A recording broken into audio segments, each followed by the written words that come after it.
Good evening, I'm Myra Arthur. Here are your latest headlines. One man is dead after a trench accident on the far west side.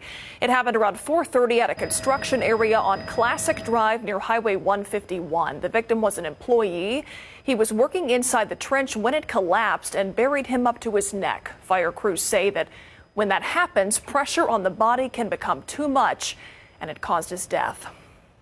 A man has been sentenced to 35 years in jail for the 2014 murder of Roxanne Sanchez on Christmas Day. Benjamin Pullman was in a relationship with Sanchez. On the day of the murder, Sanchez's sister said she heard a loud noise inside the home and found her sister lying on the floor lifeless. She said the couple had been arguing that morning. Police found Pullman on the ground next to Sanchez and recovered a handgun and shell casings. Pullman claimed they weren't fighting and that he was cleaning his gun when it went off. Sanchez left behind 4 young children. The proposed bathroom bill will be debated by the Texas Senate next week, but it's already having an effect on San Antonio's hospitality industry. 2 conventions have pulled out, 9 others now undecided. One of those is the nation's oldest and largest civil rights organization. Jesse DeGollado says the NAACP has its own perspective on the issue. I don't know how to explain it. I just get infuriated when I think about it. Having lived through Jim Crow, Oliver Hill says he was denied using restrooms because of the color of his skin. This is just starting it all over again in a different form, I guess you could say, to a different people. The National Board president says this in a statement. Not since the days of Jim Crow have we seen such obvious attempts to cast our fellow citizens into second-class citizenship status by using hate-inspired legislation. Texas Senate Bill 6 is sadly an example of such odious efforts. The NAACP opposes this draconian legislation wherever it is put forward. The very reason the national NAACP is having second thoughts about its decision to bring 10,000 visitors to San Antonio for its 2018 convention. Expected revenue, $10 million.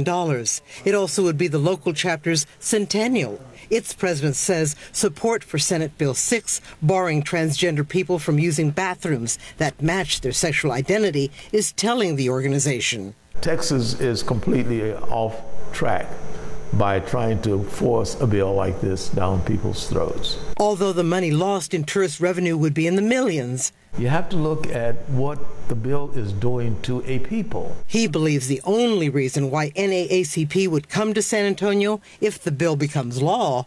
The timing was not at the best that we could change to another venue. Visit SA President and CEO Cassandra Matej says her biggest fear is the unknown, groups that haven't contacted San Antonio or Texas about coming. She worries that they're saying, we're not going. With everything that's going on, there are other options. Jesse DeGollado, KSAT 12 News. It's a move that could bring 500 jobs to San Antonio. Right now, San Antonio is one of 2 cities in the running to be the newest home of the viewer experience headquarters of the video streaming service Hulu. A delegation from San Antonio made the trip to LA this week to try to bring the streaming service here. San Antonio Economic Development Foundation President and CEO Jenna Sauceda Herrera says San Antonio would be a good fit. I think the decision to invest a significant number of jobs and investment in the community speaks volumes to San Antonio and who we have become and who we will continue to be in the future.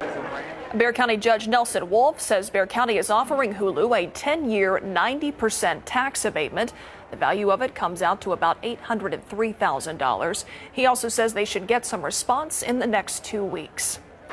CaptureRx officially announcing their new corporate headquarters location. We told you yesterday that the health IT company will be moving its headquarters to downtown's Tech District. They're relocating to the historic Crest building on East Houston Street. The move was made possible after Bexar County commissioners approved incentives from the recently established Innovation Fund. And the San Antonio City Council approved a deal today that consists of tax abatement, performance-based economic development grant, and SAWS and city fee waivers. CaptureRx hopes their new office building will be open in early 2018. Seguin police investigating the death of an 11-month-old baby found unconscious in a bathtub just before 11 o'clock this morning. Police were called out to a home on Sunbelt Road that's on the northeast side of town, close to the Highway 90 and I-10 intersection. When officers got to that house, they found the little boy under the water. Paramedics took the child to Guadalupe Regional Medical Center, where he later died. Right now, Seguin police do not expect to press any charges, but they are still investigating. The San Antonio City Council has unanimously approved a deal for the annexation of the city of Converse. That includes the Glen and Camelot neighborhoods. As part of a 17-year agreement, Converse will absorb some San Antonio and Bexar County land along I-10 East. The deal will expand Converse from just over 7 square miles to over 22 square miles.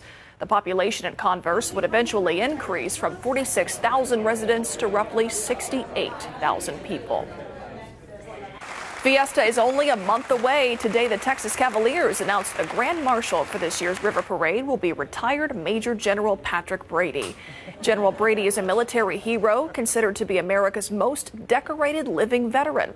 He's the only living Army Vietnam veteran to hold both the Medal of Honor and the Distinguished Service Cross. The Texas Cavaliers River Parade is on April 24th, and you can watch it right here on KSAT 12. That is all for now. We'll have the latest headlines on KSAT.com. You can also find us on Facebook and on Twitter. Thanks for joining us.